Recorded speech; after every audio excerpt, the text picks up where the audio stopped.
Opa! Hoje é terça-feira, dia 2 de agosto de 2016 e eu tô aqui, no Loop Matinal, o seu programa diário sobre tecnologia desde um ponto de vista loop infinito. E no episódio de hoje, betas, Alcatel Idol 4, invasão no Twitter e muito mais.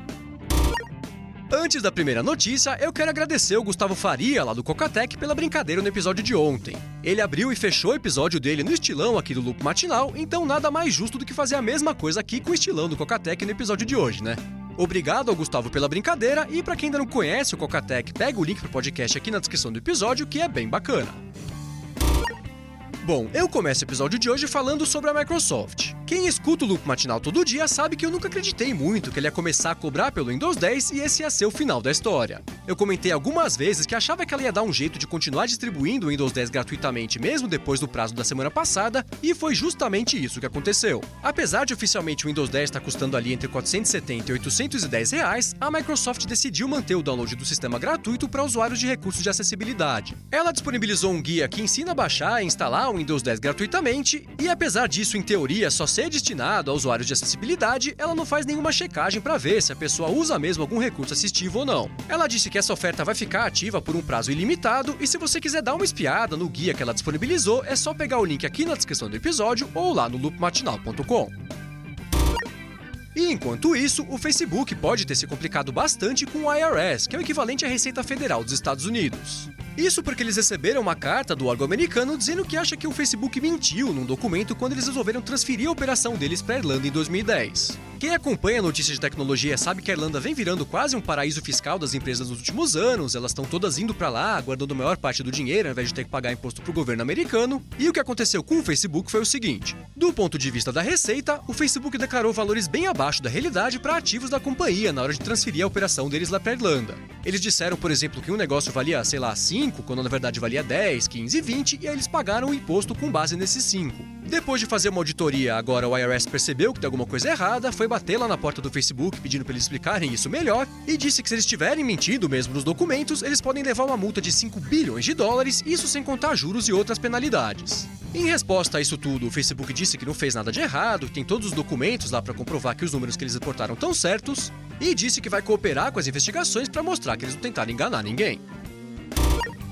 No episódio 141 do Loop Matinal, eu comentei aqui que a Apple tinha feito investimento de 1 bilhão de dólares numa empresa chamada Didi Chuxing, que era a maior concorrente do Uber lá na China. Na verdade, nos últimos meses ela vinha ganhando muito mais mercado do que o Uber por lá. E eis que ontem, menos de 3 meses depois, a Didi Chuxing informou que vai comprar o nome, as operações e os dados que pertencem ao Uber lá na China, e em troca o Uber e os acionistas dele vão ter direito a 20% das ações da Didi. Com essa compra, a expectativa do mercado é que a Didi passe a valer ali 36 bilhões de dólares, 8 milhões a mais do que ela valia há 2 meses, e os analistas dizem que do lado do Uber isso pode ajudar a companhia a abrir o capital na bolsa. Agora que o Uber não tem mais uma operação meio problemática na China, a empresa como um todo acabou ficando mais forte e isso deve ajudar a valorizar as ações da empresa mais rapidamente quando ela resolver abrir o capital. Agora, quem não gostou nada dessa notícia foi a Lyft, que é uma das maiores concorrentes do Uber nos Estados Unidos. Em dezembro do ano passado, a Lyft e a Didi tinham feito uma parceria lá na China, mas ontem a Lyft falou que está revendo essa parceria agora que a Didi também resolveu comprar a concorrência.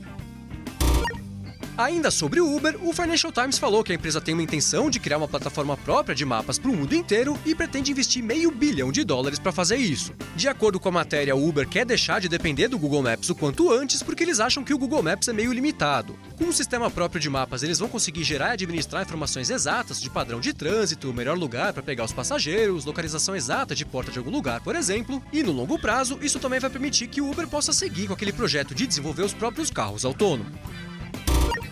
E falando em mapas, o Google finalmente liberou para iOS aquele recurso que permite traçar uma rota do Google Maps com múltiplas paradas. No episódio 174 eu tinha comentado aqui que esse recurso que já existia para a plataforma web tinha sido lançado para o Google Maps para Android, mas que o iOS tinha ficado de fora. E eis que agora ele também foi disponibilizado para iOS, o que deixou o app ainda mais útil para quem usa iPhone ou iPad.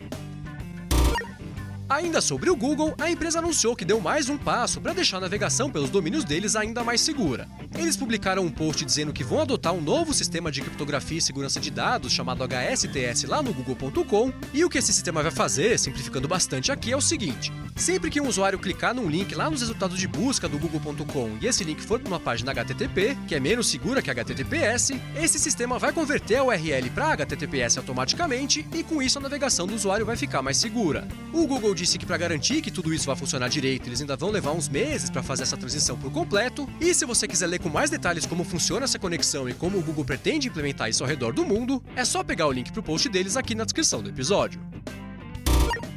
E agora o assunto é Pokémon GO. Pois é, como você com certeza já sabe, o jogo ainda não saiu por aqui, apesar dos rumores que ele ia ser lançado ainda em julho. E parece que a galera tá começando a perder a paciência enquanto espera pelo lançamento. Isso porque ontem aquele grupo Hourmine, que vem invadindo contas de vários CEOs, já invadiram o Twitter do Mark Zuckerberg, até do Jack Dorsey também, por exemplo, ontem o Hourmine invadiu a conta do John Hank, que é o CEO da Niantic, e disse que a invasão era pro Brasil, que ainda tava sem o Pokémon GO.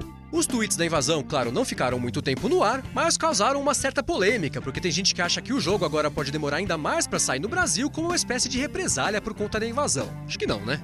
Ainda sobre o Pokémon GO, o aplicativo foi atualizado e diversos usuários foram afetados por um bug que deletou todas as informações das contas da galera. Gente com dezenas de Pokémons teve que começar tudo de novo, tudo do zero, e além disso a Niantic desligou um recurso que funcionava como uma espécie de radar de Pokémons depois que ele começou a dar alguns problemas. Na verdade, desde o lançamento do jogo, esse recurso estava meio bugado e a Niantic resolveu tirar ele do ar até que eles consigam resolver os bugs.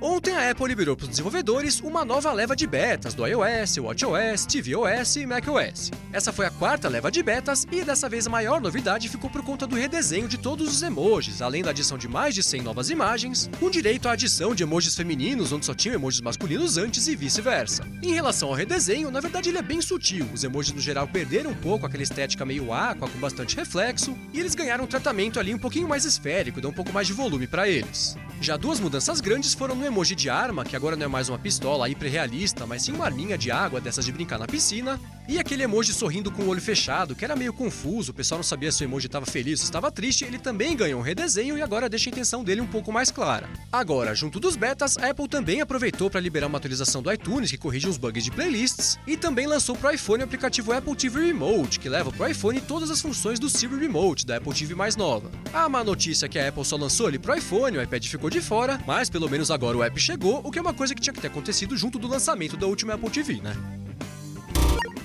Ainda sobre a Apple, olha essa. Quem acompanha o mundo da música sabe que eles também têm uma espécie de Steve Ballmer. Ele atende pelo nome de Kanye West e vira notícia sempre que ele abre a boca pra falar alguma bobagem ou então pra pedir $1 bilhão pro dono do Facebook usando o Twitter. E eis que a pataquada da vez foi uma série de tweets que o Kanye West publicou pro Tim Cook, pedindo pra ele parar de fingir que é o Steve Jobs e falando pra ele escrever logo um cheque pro Jay-Z pra comprar o Tidal. Dia desses eu comentei aqui que a Apple podia estar conversando com o Tidal sobre uma aquisição, na verdade falam por aí que o Tidal tá meio mal das pernas, tá doido pra ser comprado por alguém, e parece que o Kanye West achou que ia ajudar o amigo dele a conseguir resolver a coisa toda pelo Twitter. Ele disse que essa briga entre a Apple e o Tidal tá machucando o mercado da música, que briga é essa ninguém conseguiu explicar, e em meio a vários palavrões ele falou que isso tudo na verdade é pra deixar a música como herança pras crianças do futuro.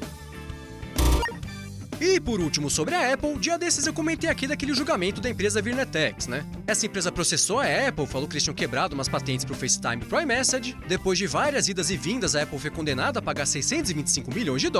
Aí, claro, a Apple entrou com recurso, e o juiz acatou o recurso da Apple, dizendo que o veredito não foi justo. Na visão do juiz, a Virnetex usou várias provas de um primeiro julgamento contra a Apple nesse segundo julgamento, e ele disse que isso estava errado. Ele marcou 2 julgamentos novos, separados, e o primeiro vai começar no dia 26 de setembro.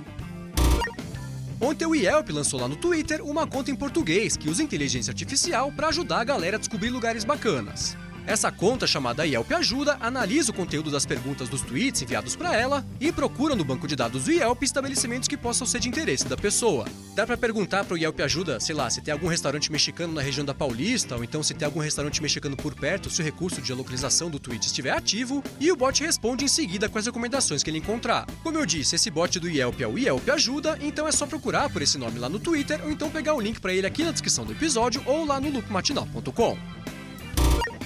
E por último, a Alcatel anunciou ontem aqui no Brasil o Idol 4, que é mais uma opção para quem está atrás de um aparelho ali na faixa dos intermediários. O Idol 4 vem com uma tela Full HD de 5,2 polegadas, 3 GB de RAM, 16 GB de armazenamento nativo e mais 32 num cartão microSD que já vem junto dele. Aí o Android Marshmallow conta isso tudo como se fosse um armazenamento só de 48 GB. Ele tem processador octa-core Snapdragon 617, câmera traseira de 13 megapixels e câmera frontal de 8 megapixels, e ele vai custar R$ 1.700. Agora, uma coisa bem bacana que vem na caixa junto do Idol 4, além do fone de ouvido da JBL e da película protetora, é um headset de realidade virtual, ó que legal. Como eu disse, o Idol 4 vai chegar custando R$ 1.700 e ele vai começar a ser vendido nessa quinta-feira, dia 4, lá no site da Alcatel.